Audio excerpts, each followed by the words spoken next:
দর্শক, আমরা জানিয়ে দিচ্ছি আমাদের সহকর্মীদের মাধ্যমে নির্বাচনী প্রচারণার খবর। এই মুহূর্তে রাজধানীর বাইরে বরিশালের নির্বাচনী খবর জানাতে কাউসার হোসেন রানা আমার সঙ্গে যুক্ত হয়েছেন। রানা, আজকে প্রচারণায় কেমন উত্তেজনা দেখছেন? কোন প্রার্থীর প্রচারণাতে রয়েছেন, কি বলছেন তারা?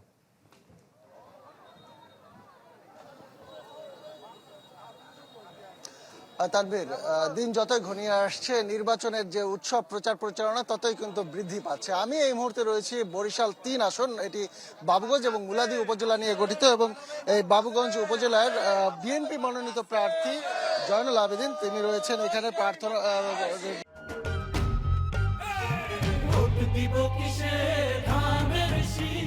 নির্বাচনে প্রচারণা করছেন এবং এটি বাবুগঞ্জের মানিককাঠি বিদ্যালয়ের প্রাঙ্গণে তিনি এই জায়গায় একটি উঠান বৈঠানে অংশ নিয়েছিলেন এবং এখানে আমরা এসে দেখেছি বেশ একটি উৎসব মুখর পরিবেশ যেটি বলে সেটি কিন্তু রয়েছে। আমরা একটু তার কাছে জানতে চাইবো যে ভোটের তো আর মাত্র 10 দিন বাকি আছে, ভোটারদের প্রতি কি আহ্বান জানাবেন?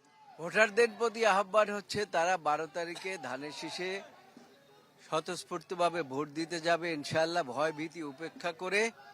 এবং তাহলে পরে এই দেশটাকে আমি একটা স্বাবলম্বী দেশ হিসেবে গড়ে তুলতে চাই। ধন্যবাদ আপনাকে।